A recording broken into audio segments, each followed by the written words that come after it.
As expected, yan ang sagot ng kampo ni Vice President Sara Duterte sa rekomendasyon ng NBI na sampahan siya ng kasong kriminal kaugnay ng ginawang pagbabanta sa first couple at House Speaker. Kaugnay niyan, magkakausap natin si Elaine Fulgencio. Elaine, ano ang inirekomendang kaso laban kay VP Sara?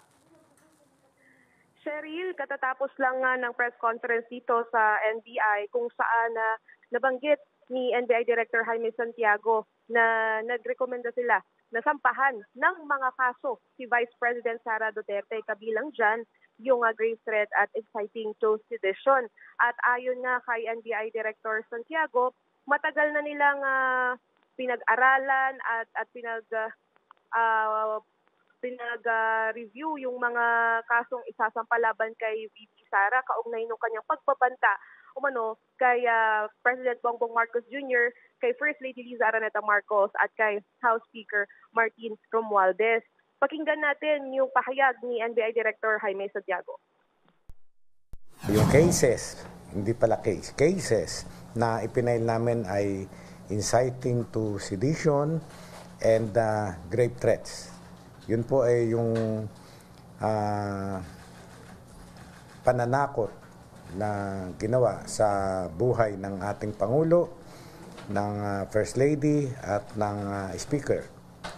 Ganun po. Na-file na po namin sa DOJ at nasa DOJ na ang bola ngayon. I-determine nila kung magkukonduct sila ng preliminary investigation at later i-file ang case sa court.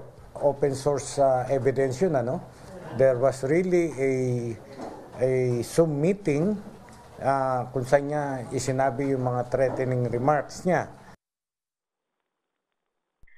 Cheryl, kung matatandaan ninyo, pinasabina ng NBI noong nakaraang taon ng BISE para nga pagpaliwanagin doon sa naging online conference kung saan dinaluhan ito ng mga vloggers at ilang media kung saan nangyari nga yung pagbabanta ng BISE sa mag-asawang Marcos at kay House Speaker Martin Romualdez. Pero ilang beses ding hindi sumipot si VP Sara sa NBI at hindi niya nga hinarap yung sabinang inihain sa kanya. Cheryl.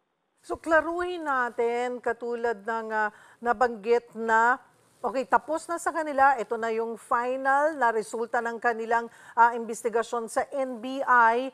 Ang susunod na niyan ay nasa DOJ na. Yes, tama ka dyan, Cheryl, dahil na tapos na yung kanilang investigasyon, nakapag-file na nga sila sa DOJ. Ngayon, ang may talagang next na move ay DOJ na yung mag-weigh naman ng final recommendation ng NBI sa kanila kung magpo-push through yung kasong inirecommend ng NBI na grave threat at inciting to sedition. Ngayon, as to the time frame, magtanong kami kay Director Jaime Santiago, sabi niya depende yan sa DOJ, pero ayon nga sa kanila ay most likely within 30 days or siguro mas mabilis kasi nasa kanila na mismo yung rekomendasyon at sila na daw ngayon yung gagawa ng next move kung magpupush through sa preliminary investigation or kung maibabasura yung inihain nilang reklamo. Cheryl. At dito ba sa ginawa nilang investigasyon ay binigyan din nila, kailangan ba bigyan din ng kopya ang kampo ni VP Sara? Cheryl, ayon sa nakuha nating source kanina, pag na-receive na ng DOJ yan, makakatanggap din ng kopya ang PISE. So far ngayon ay sinusubukan pa natin kuhanan nga rin ng mas iba pang reaksyon ang BISE tungkol nga dito sa ihinain ng NBI sa DOJ. Maraming salamat, Elaine Fulgencio.